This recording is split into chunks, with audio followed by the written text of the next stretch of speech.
Hello everyone, and welcome to the Inkedwell. This week, we're going to be taking a look at the Esterbrook Phaeton 300R.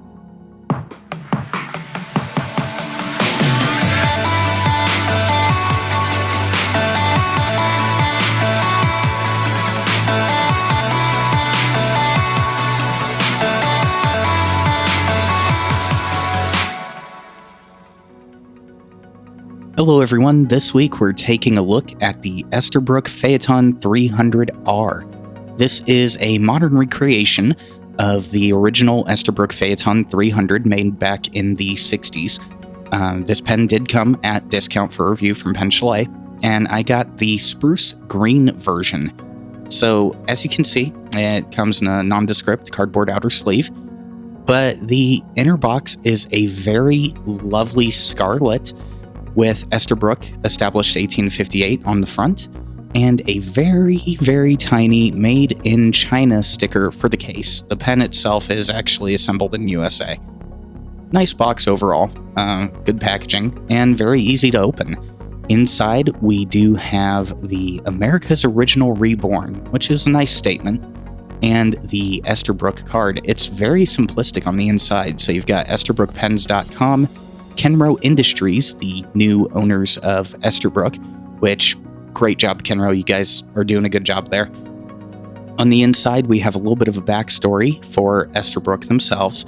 And when I say little bit, very tiny backstory. And then you've got the where it was manufactured, the guarantee, and where to go to register your pen. So, opening the box, we do have the Phaeton 300R. It's inspired with heavy quotes by the Parker 51, as were a lot of pens in that era. Very simplistic packaging, nothing else in the box except for that one placard and the pen. The pen itself is a friction fit cap with Esterbrook etched onto the clip. It's actually a good clip. I didn't test it here on video, but it's not too stiff, not too soft. No markings on the finial or the end.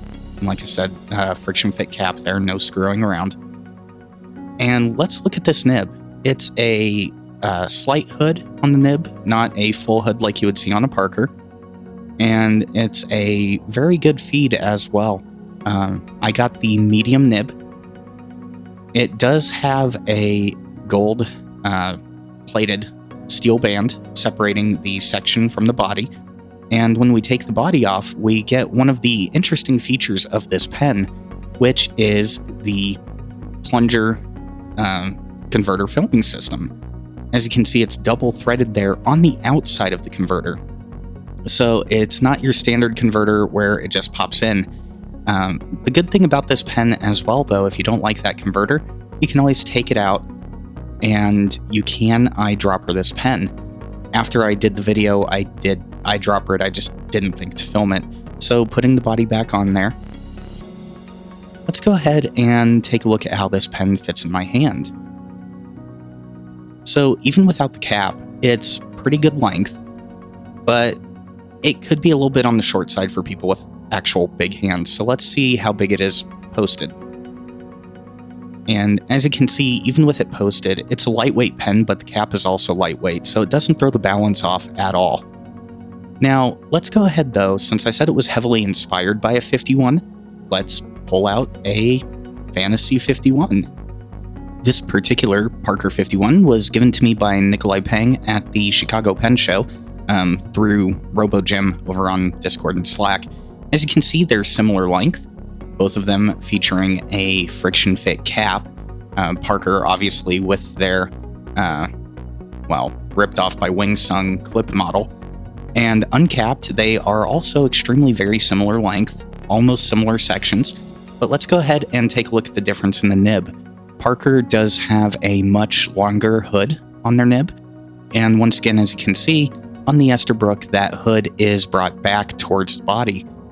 So let's go ahead and get into the writing sample, shall we? For this writing sample, we're going to be using Colorverse Schrodinger. I wanted to go with an ink that actually matched the spruce green, and this one is pretty good.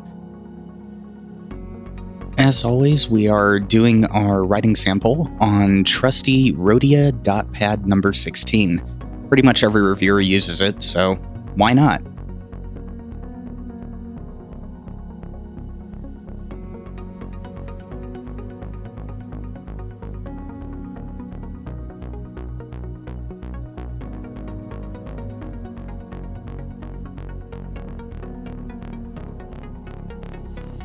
Now, there's one thing you may notice about this particular writing sample. I'm writing with the pen rather upright, very close to 90 degrees. And there's a reason for that. The section on this pen, because it lacks the stop taper at the end, if I write with it at an angle, my hand just slips off the front of the pen.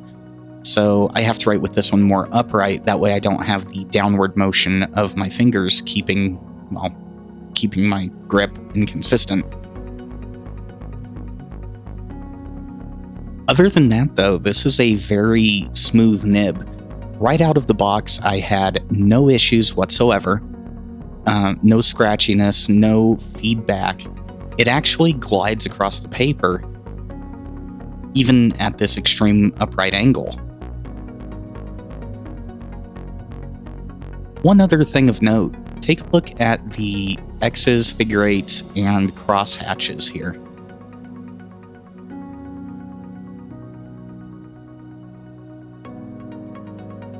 Because I'm writing upright with this pen, I'm not really putting that much pressure on the nib, and I'm actually getting some interesting line variation from the downstrokes and the cross strokes. Also, take a look at how wet this nib is. I mean, that's pretty good. So let's go through the pros and cons really quick for this pen. First off, price. At $70, this is a very good pocket pen. I like the build quality, I like the fact that it's lightweight, and I really like the smooth nib, and you get a perfect package in a $70 pen, which, if you go to Pen Chalet and use the code inkedwell, you can get it for an additional 10% off.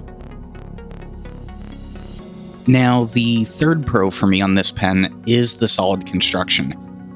It's a plastic body and aluminum cap, but it is a very solid pen. I feel like I could probably throw it off a building and still be able to write with it. And it's extremely lightweight.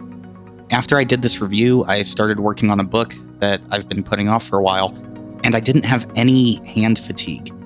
Also, you have to give a little bit of a shout out to that easy fill system. I really like that plunger converter. Now, the final pro is kind of a pro and kind of a con. It was heavily inspired by the Parker 51. Like I said, a lot of pens coming out in the 50s and 60s were inspired by the Parker 51. That being said, if Parker had come up with like a better taper, then everyone probably would have copied that, but I still like that body style. Moving on to the cons, you're probably sick of me saying it, and I've probably sounded like a broken record, but that lack of a section stop is a real deal breaker sometimes for me. This pen is lightweight enough that I can tolerate it, but if it was a heavier pen, or if the taper was even a little bit more slight there, it probably wouldn't work out for me. So let's go ahead and look at the overall and weight those pros and cons. Well, con. I mean, first and foremost, it's a very good, lightweight, and small body and pocket pen. It's something that you can take with you every day and have a long writing section, but like I said, it just slips right out of the fingers if you don't have a good grip on it, or if you've got sweaty hands. So for that reason, I have to give it a 7.5 out of 10. It's a great pen, but there are a few drawbacks. So there we have a quick look at the Esterbrook Phaeton 300R. Overall, I think it's a good purchase for anyone looking for a versatile pocket pen that they want to be able to just fill, cap it, toss it in their pocket, purse, pen case, whatever the case may be, and have something that you're not afraid to get a few scratches on it, but at the same time know that you can probably abuse the pen and still have it write consistently day in and day out. When I do these writing samples, when I do these reviews, the pen tends to sit around for about a day, day and a half before I do it, because I want to reflect on the first couple writings that I do with it. And this pen didn't hard start, it didn't skip. It's one of the most consistent pens that I have in my collection, aside from like my 743 and my Nakaya. So if you want to pick up this pen, head on over to penchalet.com, click on the radio podcast link at the top of the page, and enter inkedwell in the How You Heard About Us section to get 10% off site-wide, as well as free shipping on any order over $50. Thank you to Ron at Pen Chalet for providing this pen to me at a discount for review. Thank you guys for watching my videos. It really means a lot. If you want to support the channel, head on over to patreon.com/theinkedwell. And if you want to see some of the other stuff I do with my podcasts and some of the other pen-related stuff, follow me on Twitter and Instagram at the Inkedwell. So thank you guys for watching once again. I'll see you next week.